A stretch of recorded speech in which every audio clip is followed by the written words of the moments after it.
Olá, você é bem-vindo ao canal onde nós estamos recapitulando a lição da Escola Sabatina, lição 2, e toda ela fundamentada na palavra, na Bíblia, no Assim Diz o Senhor. Se você já está inscrito, louvado seja Deus, permaneça inscrito e curtindo quando a gente coloca o conteúdo, para que esse conteúdo chegue a outras pessoas. Mas se você ainda não é inscrito neste canal, eu te convido, pelo poder de Deus, a se inscrever, a compartilhar também com outras pessoas e curtir, deixar o seu comentário também no canal, tá certo? Então vamos fazer uma oração nesse momento. Querido Pai, obrigada pela vida, pela oportunidade de estarmos juntos para estudar a Tua Palavra. Venha nos conduzir, Senhor, com o Teu Santo Espírito, para que possamos entender a Tua Palavra nesse momento, em nome de Jesus. Amém. A lição 2 vem falando sobre o fundamento de Gênesis. E a lição total do trimestre vem falando sobre profecias. Para a gente compreender o que está escrito em outras partes da Bíblia, é necessário nós termos um fundamento. E o fundamento aqui que vai ser tratado é o livro de Gênesis. Está no livro de Gênesis. O verso central está escrito em João 1:29. No dia seguinte, vendo que Jesus vinha em sua direção, João disse: Eis o Cordeiro de Deus, que tira o pecado do mundo. Em Gênesis está a chave para a revelação, que é o livro do Apocalipse. O livro do Apocalipse é a revelação de Jesus Cristo. Só que quando a gente vai ler o livro do Apocalipse, nós nos deparamos, como nós falamos na lição passada, com símbolos, com imagens, com conceitos que a gente não entende. Mas para que nós possamos entender, nós temos uma base, um fundamento, que é o livro de Gênesis. E o autor da lição desta semana, ele vem trazendo alguns conceitos que eles nos trazem esta compreensão. Para que a gente compreenda o Apocalipse, aí existem alguns conceitos lá no livro de Gênesis, que estão no Velho Testamento. Então, a Bíblia, ela se interpreta a si mesma. Nós vimos na lição passada. Alguns conceitos por trás nessa lição vêm nos trazer essa compreensão maior do livro do Apocalipse. Em Gênesis 3:15 é conhecido como a primeira profecia da vinda do Messias. Quando Adão e Eva pecaram, transgrediram a lei de Deus ali no jardim, eles não foram abandonados. Deus veio, falou com eles e ali foi revelado para eles sobre um Salvador que viria para libertá-los do pecado. Cristo foi revelado como Redentor da humanidade. E essa profecia de Gênesis 3:15, ela é uma profecia muito significativa, pois prefigura o grande conflito, em que se empenhariam todas as raças dos homens que vivessem sobre a terra. Porque Deus, ali é dito que Deus colocaria inimizade entre Satanás e a igreja. E quando a gente vai para o livro do Apocalipse, e a gente compara Apocalipse 12 com Gênesis 3:15, nós temos uma compreensão maior da profecia. E Gênesis 3:15 é a base para Apocalipse 12, assim como Gênesis 3, Gênesis em si, o livro de Gênesis é o fundamento para toda a profecia bíblica. Ali em Gênesis 3:15, Jesus disse que colocaria inimizade entre a igreja, a mulher, na verdade, e a serpente. Quem é a mulher? Aí Apocalipse 12, quando você lê assim, Apocalipse 12, viu-se grande sinal no céu, a saber, uma mulher vestida do sol, com a lua debaixo dos pés e uma coroa de 12 estrelas na cabeça. Você leu aqui uma mulher vestida de sol, com a lua debaixo dos pés, aí você não entende. Mas lá em Gênesis 3:15, nós temos a base, temos o fundamento. Nesse capítulo 12, existem 3 personagens principais: a mulher, a criança e o dragão. Só que nós não vamos nos deter nestes outros personagens. Nós vamos falar só sobre a mulher, porque Deus disse lá no começo da Bíblia, em Gênesis, que colocaria inimizade entre a mulher e a serpente. A serpente aqui é Satanás, o diabo. E a mulher, quando comparamos Apocalipse 12 com Gênesis 3:15, lembramos de Eva e da semente que lhe foi prometida. A mulher representa o povo de Deus como um todo, ao longo da Bíblia. A mulher representa o povo de Deus. E vestida como o sol, a igreja é uma luz para o mundo. Jesus é a luz do mundo. O evangelho, ele traz luz. Jesus é o sol da justiça. E o dragão é identificado como o diabo e a serpente. Então, só para a gente entender que quando você chegar no Apocalipse 12 e ler uma mulher vestida do sol, há uma igreja que reflete a luz de Cristo. Não é um prédio, um edifício, porque um prédio, ele pode ser destruído, mas a igreja, ela permanece. Então, a mulher aqui, vestida do sol, é uma igreja que tem a luz de Cristo, que reflete a luz de Cristo. E nós vamos dar sequência na lição. Aí, o autor traz o conceito de primeira menção na lição de domingo. O princípio da primeira menção. Quando um conceito ou símbolo é mencionado pela primeira vez na Bíblia, e em especial nos capítulos iniciais de Gênesis, esse texto nos dá uma compreensão geral de tal conceito. Por exemplo, o autor traz aqui uma ilustração bem simples, que tratando de graduações. Por exemplo, quando a gente vai fazer uma graduação, por exemplo, eu fiz a graduação de pedagogia e comecei geografia, né? Nos anos no primeiro semestre ali dos cursos, o aluno estuda as disciplinas básicas, fundamentais, que ao longo do curso essas disciplinas vão sendo ampliadas.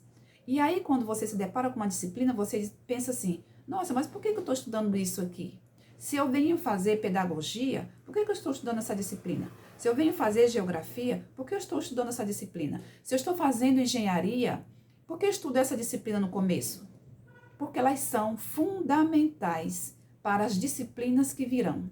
Aí, quando você chega lá naquelas disciplinas mais complexas, mais difíceis, você lembra que aquela base que você fez no início do curso, ela sustenta, ela é fundamental para a compreensão maior. Então, a lição vem falando que nós precisamos desse conceito inicial que está no livro de Gênesis. Aqui na lição, na pergunta 1, pede para a gente ler Isaías, Malaquias, Hebreus, e que princípio vemos nesses textos que nos ajudam a compreender melhor as profecias. Nesses textos, a palavra de Deus é dita aqui nesses textos que a palavra de Deus permanece para sempre, que Deus não muda. Para compreender uma parte da Bíblia, nós devemos estudar outras partes da Bíblia. Aqui está nos dizendo isso. É o princípio, é o conceito que nós temos que ter, que para compreendermos algo maior, precisamos entender o que é mais simples. Se Deus fala que em profecia mulher simboliza a igreja, ele sustenta então esse princípio. A palavra de Deus permanece. Ele sustenta esse princípio de que a igreja, na Bíblia, na profecia, representa a mulher, o povo de Deus, né? A igreja. E trazendo sempre paralelos. Um texto fala, o outro confirma, o outro texto reforça. Então, Deus aqui, ele não muda. O que Deus disse, continua escrito. Assim como nos cursos de graduação se começa com as disciplinas gerais, que abordam questões básicas e amplas, formando a base para os estudos posteriores, faz necessário estudarmos as profecias, ao estudarmos as profecias, termos a boa compreensão do livro de Gênesis, onde os conceitos importantes são explicados pela primeira vez. Então, o livro de Apocalipse, para se entender, a gente precisa ir para o livro de Gênesis, onde os primeiros conceitos ali sobre profecias estão escritos. Aprendemos na lição de domingo que a revelação bíblica ela é progressiva, que Deus inicia com conceitos básicos, fundamentais e os amplia e complementa ao longo das escrituras. As verdades são ampliadas, mas não mudadas. Deus vai ampliando os conceitos, mas ele não muda o que ele disse. Deus sustenta a sua palavra. porque ele permanece fiel. Deus é o mesmo ontem, hoje e será o mesmo amanhã. Os princípios se mantêm eternamente. A lição de segunda-feira traz sobre a compreensão do amor de Deus. Uma coisa que nós herdamos do nosso nascimento foi a natureza pecaminosa. E o pecado afetou a nossa percepção do universo. O pecado distorceu o conceito do que é o amor. E ao se falar de profecia, é importante nós compreendermos a natureza do amor. Quem é esse amor? Por que Jesus, a semente da mulher, veio ao mundo? Porque Deus amou. Porque Deus amou quando o homem pecou ali no jardim e recebeu a sentença, antes de receber a sentença de morte, Deus o amou. Deus prometeu um Salvador. E esse é o mistério da redenção. O amor de Deus por um mundo, por uma pessoa que não o ama. Esse é o mistério da redenção. O amor de Deus por um mundo que não amou. Deus nos amou primeiro. Deus nos amou primeiro. Deus deu seu Filho Jesus para morrer por amor a nós.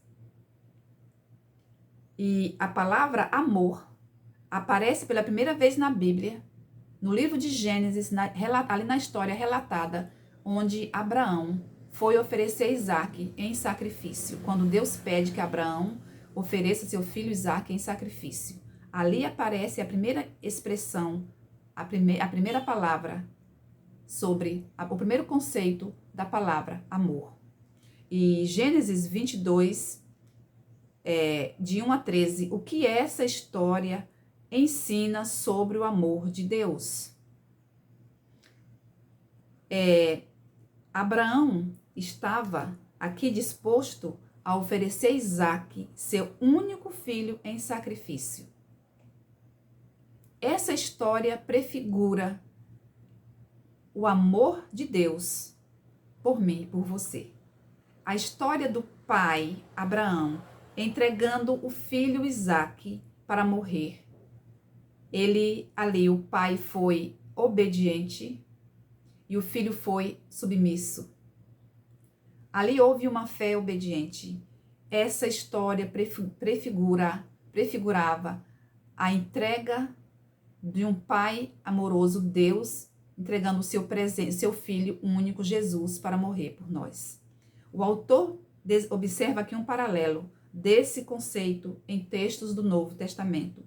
Quando Deus fala ali que Jesus era o seu filho amado. E esse conceito do amor também perdura pelo Novo Testamento. Gênesis 22, 2 introduz o tema no contexto do amor do pai pelo filho. Ali foi revelado o tipo de amor que Deus tem por nós, um amor que se sacrifica. Um amor que se sacrifica. Deus nos amou a ponto de sacrificar o seu filho por nós. Ali na cruz estava o próprio Deus se entregando em amor por nós. A lição de terça-feira, a pergunta de Isaque: onde está o cordeiro? Aqui vem o conceito de cordeiro. A primeira menção bíblica a um cordeiro ocorre na mesma história em que o amor é mencionado pela primeira vez. Na própria história de Isaque ali, é também revelado o conceito de cordeiro. O cordeiro, é claro, é um dos símbolos mais frequentes do Apocalipse, onde Jesus é chamado de cordeiro mais de 20 vezes. Vindo aqui para a menção do cordeiro na Bíblia,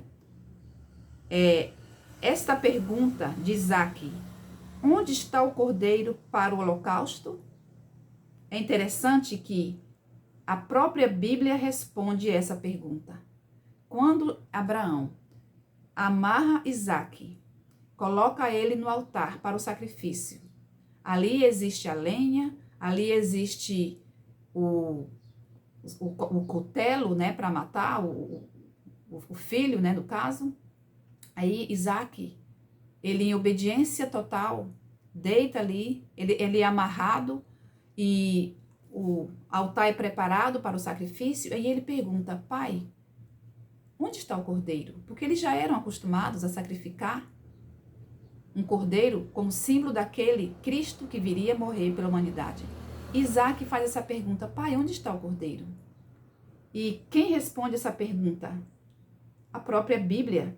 Ela traz detalhes através dos 38 livros do Antigo Testamento, pontuando com inúmeras profecias sobre quem era o cordeiro.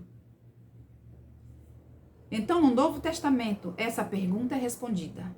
Quando Jesus aparece em carne e osso, João diz assim: eis o Cordeiro de Deus que tira o pecado do mundo. A história de Isaac nos ajuda a entender como os cordeiros são usados de modo simbólico. Na história de Isaac, aqui traz Gênesis 22, Êxodo 12, 3 a 13 e Apocalipse de 5 a 10. Na história de Isaac e do Êxodo, Deus providencia um cordeiro que morreria em lugar de Isaac e dos israelitas. Esse animal representa o verdadeiro Cordeiro de Deus, que é o nosso substituto. Aí o texto da lição, o autor da lição, menciona o Apocalipse capítulo 5. E tem uma pergunta: como essa história se relaciona com o que João viu em Apocalipse 5? É interessante que a gente vai para o livro do Apocalipse, capítulo 4 e capítulo 5, ali aqueles capítulos falam de uma cena que acontece no trono de Deus. E é interessante que João tem uma visão. E nessa visão, no capítulo 5 de Apocalipse, João teve uma visão da sala do trono. E o que foi que João viu? João viu na mão direita daquele que estava sentado no trono um livro escrito por dentro. E esse livro era selado por fora com 7 selos. João também viu um anjo forte proclamando em grande voz: quem é digno de abrir este livro e de desatar os selos?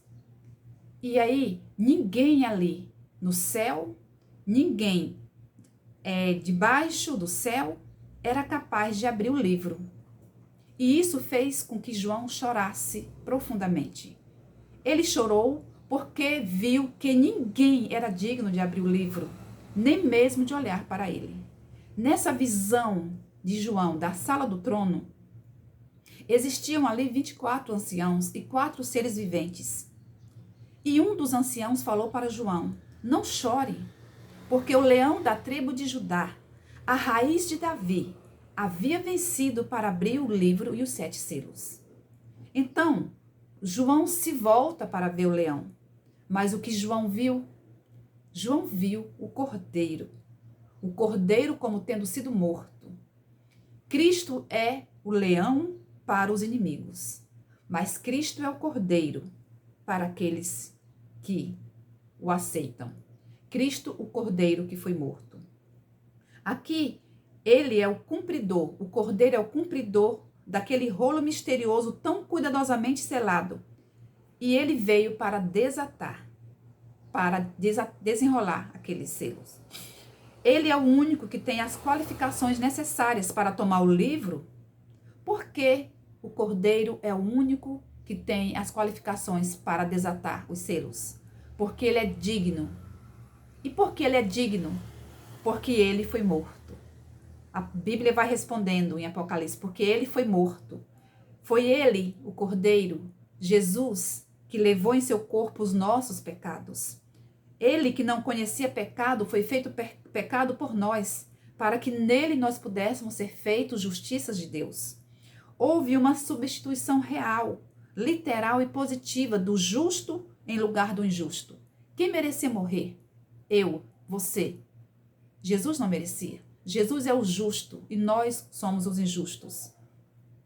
Para que nós pudéssemos ser reconduzidos a Deus novamente. Jesus morreu como cordeiro.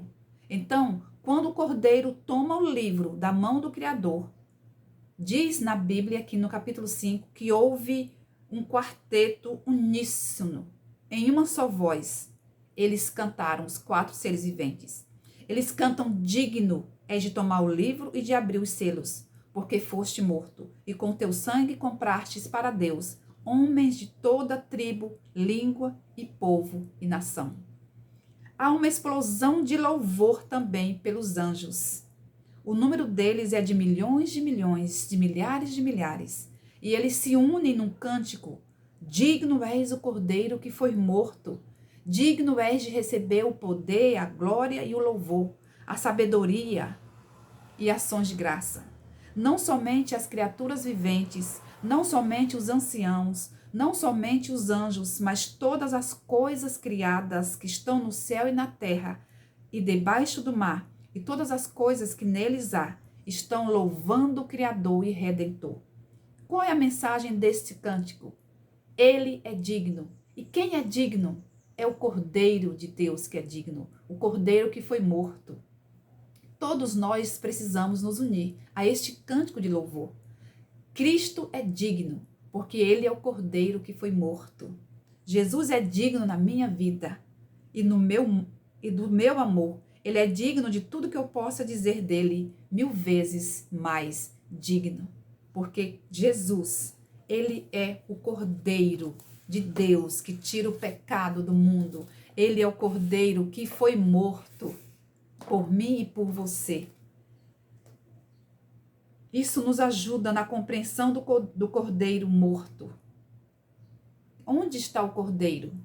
É este Cordeiro do Apocalipse, que tira o nosso pecado, o substituto real por mim e por você. O conceito que a lição de quarta-feira traz é sobre a morte. O salário do pecado, nós sabemos, é a morte. E o fato de que a morte nos espera, nos espreita, por conta do pecado que entrou, e aí o autor da lição vem falando que a penalidade que recebemos por termos sido desconectados da única fonte de vida, o Criador, é a morte. Nós não nascemos para morrer. A morte não é um processo, não podemos entender como a morte sendo algo natural. Não.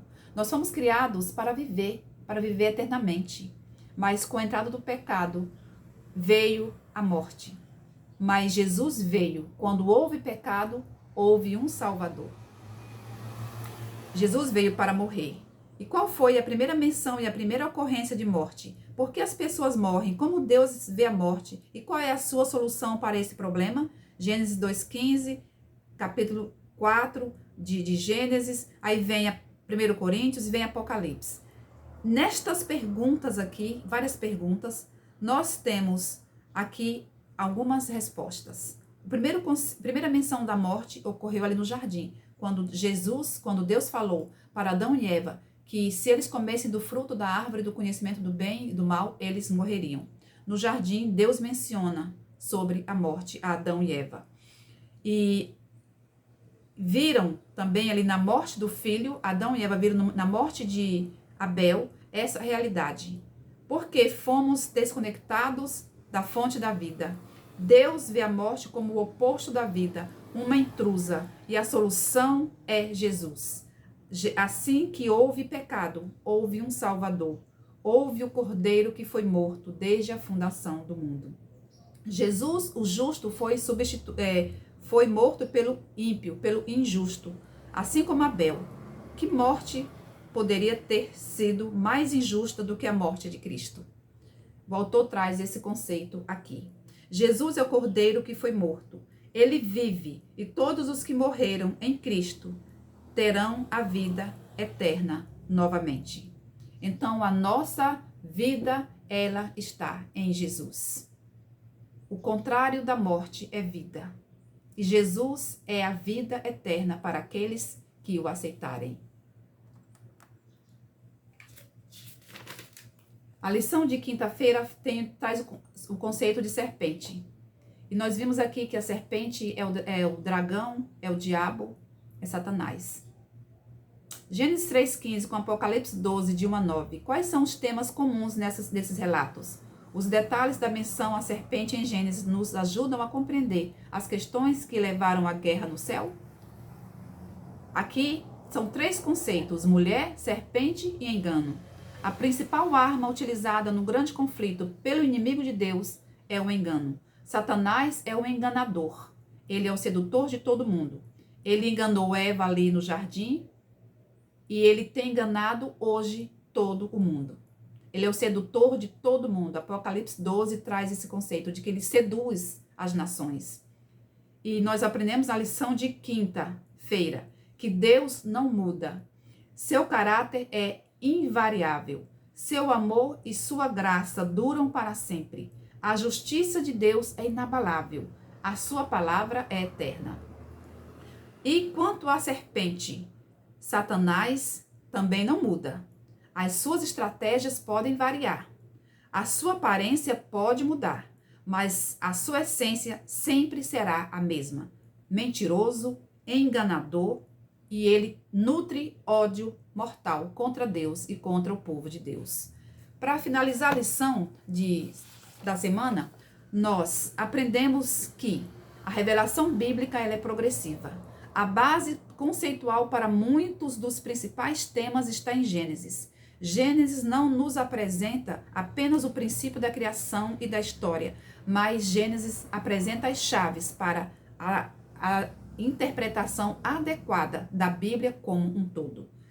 2 exemplos demonstrados foram a imagem do Cordeiro e o amor paterno, desde o sacrifício de Isaque, passando por vários livros até concluir em Apocalipse. A partir dos conceitos apresentados na lição da semana, em Gênesis, pode-se ampliar o entendimento do assunto e compreendermos o uso das figuras na profecia. Por fim, nós dizemos que aquilo que Deus revelou no Antigo Testamento não foi abolido e não muda. São verdades eternas que fundamentam como alicerces toda a revelação bíblica. Que Deus nos ajude a compreendermos mais e mais o que foi revelado, de forma a que nós gradualmente compreendamos o todo que está no livro do Apocalipse. Que o Senhor nos abençoe.